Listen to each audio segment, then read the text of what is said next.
ketika sudah berangkat dari rumahnya Abu Bakar menginap di Gua Thur selama 3 hari, Allah SWT tunjukkan kebesarannya. Diabadikan oleh Allah di dalam surat At-Taubah ayat 40-nya. Illa tansuruhu, kalau kalian tidak membela nabinya, faqad nasarahullah, maka Allah pasti akan menolongnya. Sampai akhir ayat 40. Kisah yang kita dapatkan dalam perjalanan mau sampai ke Gua Thur itu, Abu Bakar ada di depan, ada di belakang beliau. Sebagai wujud bahwa mengapa Abu Bakar ini manusia terbaik kedua setelah Rasulullah Sallallahu Alaihi Wasallam, karena perlindungan dan pertolongan yang beliau berikan dalam perjalanan hijrah yang luar biasa tersebut. Kemudian beliau menugaskan Abdullah bin Abi Bakar untuk mendapatkan informasi dari orang-orang kafir Quraisy. Akhirnya didapatkan informasi bahwa orang-orang kafir Quraisy membuat sayembara, siapapun yang bisa menangkap Muhammad hidup ataupun mati akan diberikan hadiah 100 ekor unta. Kemudian ada pelayan beliau ditugasi untuk menggembalakan kambing. Dalam rangka apa? Menghapus jejak. Yang ketiga adalah Asma binti Abu Bakar yang waktu itu hamil.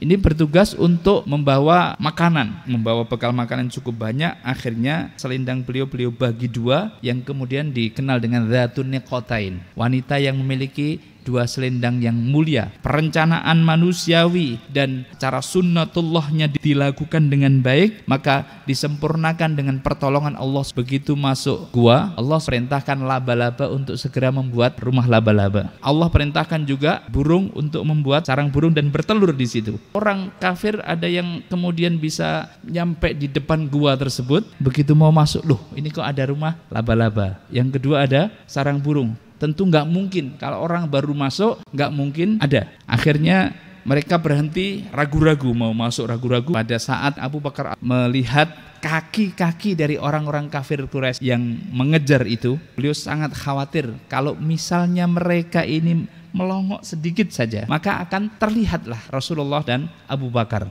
Nah, bersamaan dengan itu ternyata ada satu lubang yang mau keluar ular. Maka ditutuplah dengan tangan Abu Bakar As-Siddiq. Maka kemudian tangan beliau digigit ular. Karena menahan sakitnya digigit ular itu, akhirnya air mata beliau jatuh mengenai pipi mulia Rasulullah. Terbangunlah beliau dan kemudian menanyakan kepada Abu Bakar, ada apa Abu Bakar? Beliau kemudian menjawab, wahai Nabi, di luar ada orang-orang kafir Quraisy. Kalau saja mereka melihat melongok kaki mereka, maka kita akan terlihat. Maka Rasulullah bersabda kepada Abu Bakar, ya Abu Bakrin, la tahzan, innallaha ma'ana. Wahai Abu Bakar, jangan bersedih karena Allah bersama dengan kita. Pelajaran berharga yang luar biasa bahwa kalau kalian menolong agama Allah, pasti Allah akan menolong kalian.